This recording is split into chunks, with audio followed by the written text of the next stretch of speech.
ஆயத்து வந்து சொல்லப்பட்டு விட்டது. வாகைனா அலா குர்சிஹி.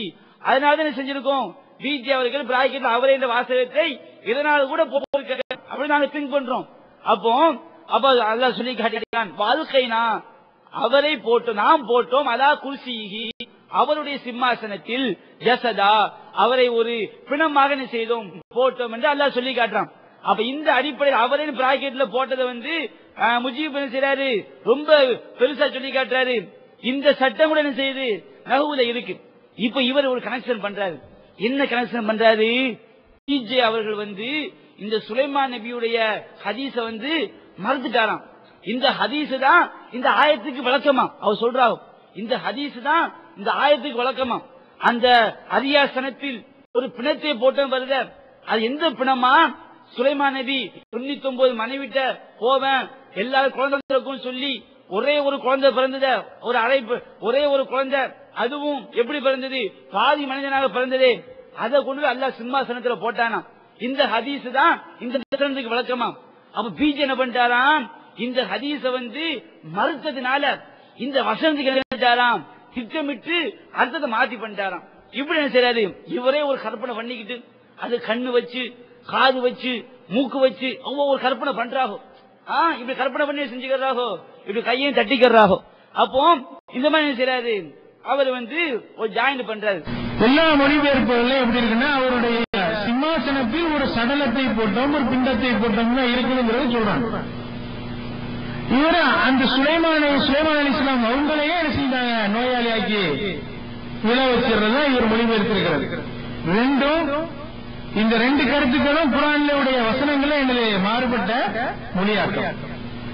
இந்த மொழியாக்கத்துக்கு தேர்ந்தெடுக்கிறதுக்கு என்ன காரணம், இந்த மாதிரி மொழிபெயர்க்கிறதுக்கு என்ன காரணம் அப்படின்னா, அங்கேயும் ஒரு ஹதீஸை மறுக்கும் நிலைதான் இருக்கும் காரணம்.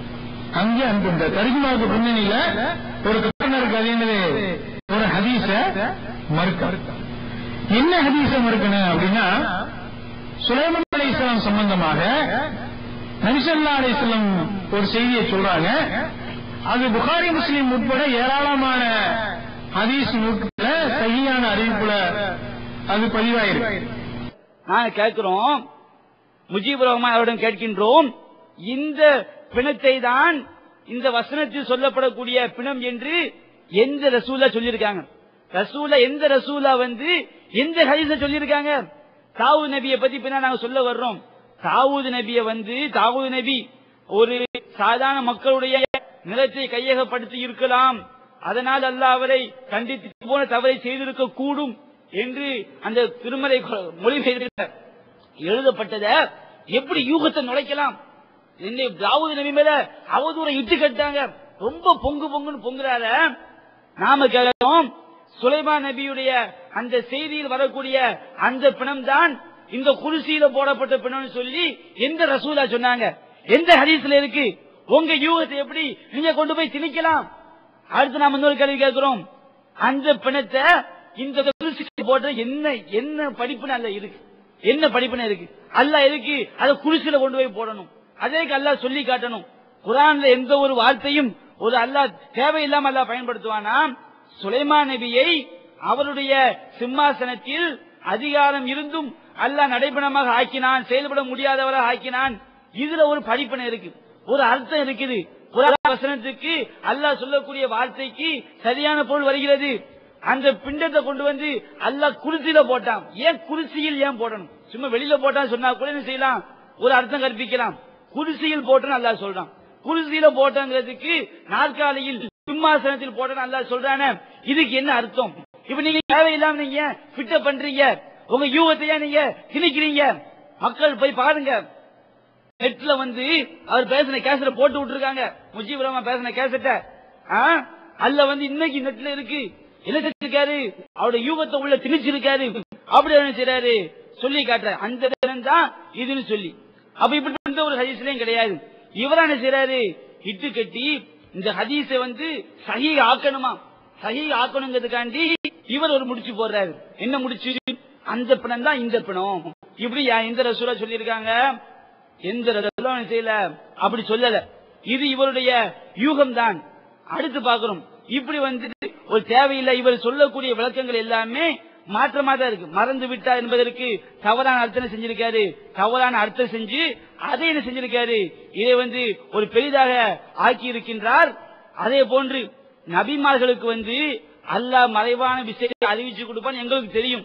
உங்களை நீ ஒண்ணு சொல்லி எங்களுக்கு இவர் ஒண்ணு எங்களுக்கு சொல்லி தர வேண்டாம். நாங்க நபிமார்களுக்கு அல்லாஹ் மறைவான விஷயத்தை அறிவித்து கொடுப்பான் என்று உறுதியாக நம்புகிறோம். அல்லாஹ்வே குர்ஆன்ல சொல்லி காட்டுறான், ரசூல் அறிவிச்சிருப்பாங்க, அறிவித்திருக்கின்றார்கள். சுலைமான் நபிக்கு 99 குழந்தை பிறக்கும் என்று நீங்க சொல்லக்கூடிய விஷயம் அல்லாஹ் அறிவிச்சு கொடுத்தான்னு சொல்றீங்களே, இதுக்கு என்ன ஆதாரம்? அல்லாஹ் அறிவிச்சு கொடுத்திருந்தான்னு சொன்னா அவருக்கு இன்ஷா அல்லாஹ் சொல்லணும். ரசூலா தஜ்ஜால் வருவான் இன்ஷா அல்லாஹ் சொன்னாங்களா? அப்ப ரசூலா இன்ஷா அல்லாஹ் சொல்லாம எத்தனை அறிவிப்புகள் முன்னறிவிப்புகள் சொல்றாங்களே, அப்ப ரசூலா தப்பு செஞ்சிட்டாங்களா? இப்படி சொல்ல போறீங்களா? அப்ப நாங்க ஏன் அதை முன்னறிவிப்பு இல்லைன்னு சொல்றோம்? முன்னறிவிப்பாக இருந்தால் அல்லாஹ் அறிவித்து கொடுத்திருந்தால் இன்ஷா அல்லாஹ் சொல்லி இருக்க வேண்டிய அவசியம் கிடையாது. இதை வழங்காம அவர் கேட்கிறாரு, அதாவது இவர்கள் இதை அல்லாஹ் அறிவித்து கொடுக்கவில்லை என்று நிரூபிக்காத வரை இவங்க ஆதாரம் செல்லாதுங்கிறார். நிரூபிச்சிட்டோமே, இது அல்லாஹ் அறிவிச்சு கொடுத்திருந்தா இன்ஷா அல்லாஹ் சொல்ல வேண்டியது இல்ல. அவர் சொன்னார் என்று வருவதிலிருந்தே இது அல்லாஹ் அறிவிச்சு கொடுத்திருக்க மாட்டான் நிரூபிச்சிருக்கமே, இதையே நீங்க சிந்திக்கல. சுலைமான் நபி இந்த மாதிரி இந்த செய்தியை மறுத்தாங்கன்னு சொன்னா ஆயிரக்கணக்கான அறிவிப்புகளை மறுக்க வேண்டி வரும். ரசூலா எத்தனையோ மறைவான அறிவிச்சிருக்காங்க. ஒரு அறிவுபூர்வமான செய்தியை கேட்க கருத்தை சொல்ற மாதிரி சொல்லி காட்டுறாரு. இது அறிவுபூர்வமான கதை கிடையாது. நபிகள் நாயகம் ஸல்லல்லாஹு அலைஹி வஸல்லம் அவர்கள் மறைவான விஷயங்களை அறிவித்து கொடுத்தார்கள் என்று நாங்கள் நம்புகிறோம். அதே நேரத்தில் இந்த செய்தியில் வருவது அல்லாஹ் அறிவித்து கொடுத்திருக்க முடியாது என்று நாங்கள் சொல்கிறோம். அதற்கு அந்த செய்தியில் ஆதாரம் இல்லை. இப்ப நாங்க உங்கள்ட்ட கேட்கிறோம், சுலைமான் நபிக்கு அல்லாஹ் தான் அறிவிச்சு கொடுத்தான் என்பதற்கு நீங்கள் ஆதாரம் சொல்லாத வரை இன்னும் நாங்கள் என்ன கேள்விகளை எடுத்து வைத்தோமோ அந்த அனைத்து கேள்விகளுக்கும் பதில் சொல்லாத வரை உங்களுடைய வாதம் சரியானது கிடையாது என்பதை தெளிவுபடுத்திக் கொள்கிறோம். அடுத்ததாக சாலிம் அவர்கள் பற்றிய செய்தியை அப்பாஸ் அலி அவர்கள் முழுமையாக உங்களுக்கு மத்தியிலே எடுத்து வைப்பார்கள். அப்துல் நாசர் அவர்கள் பேசும்போது சில கருத்துக்களை சொன்னார்கள். பிஜே அவர்கள் மனைவி என்று போட வேண்டிய இடத்தில் பெண் என்று போட்டார்கள்.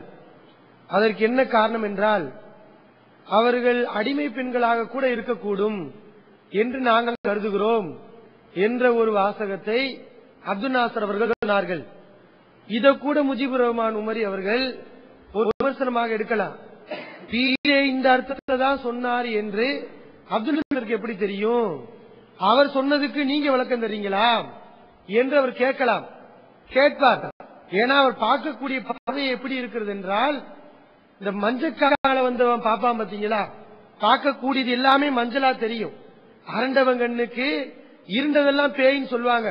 அது மாதிரி இவர் குரோத கண்ணோட பாக்குறதுனால தப்பு இல்லாதது எல்லாம் தப்பாக சொல்றாரு.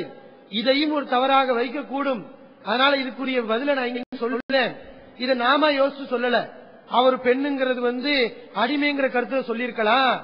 அவர் சொன்னதுக்கு நாங்க விளக்கம் கொடுக்கல. அவர்கிட்ட நாங்க நேரடியா கேட்டோம். கேட்டுதான் அதுக்கு பதில சொல்றோம். எங்க யூகத்தின் அடிப்படையில் அவர் அப்படி சொல்லியிருக்கலாம், இப்படி சொல்லியிருக்கலாம் என்று நாங்க வரைஞ்சு கட்டுட்டு விளக்கம் தர மாட்டோம். தவறு என்று சொன்னால் அதை அவரிடத்தில் நேரடியாக சொல்லுவோம். நிறைய தவறு அவர் மாற்றிருக்கார். அப்படி அப்ப இதையும் நீங்கள் விளங்கிக் கொள்ள வேண்டும். அப்ப இந்த செய்தியை சுலைமான் நபி சம்பந்தமாக வரக்கூடிய இந்த செய்தியை பற்றி முஜிபுர் ரஹ்மான் அவங்க சொல்லும் போது பிஜே அவர்கள் ஏன் இப்படி விளக்கம் தந்தாங்க தெரியுமா? இப்படி விளக்கம் தர்றதுக்கு ஒரு காரணம் இருக்கு. அந்த குழந்தைய போட்டோம் சொல்லாம சுலைமானதா போட்டோம் என்று விளக்கம் தர்றாரு.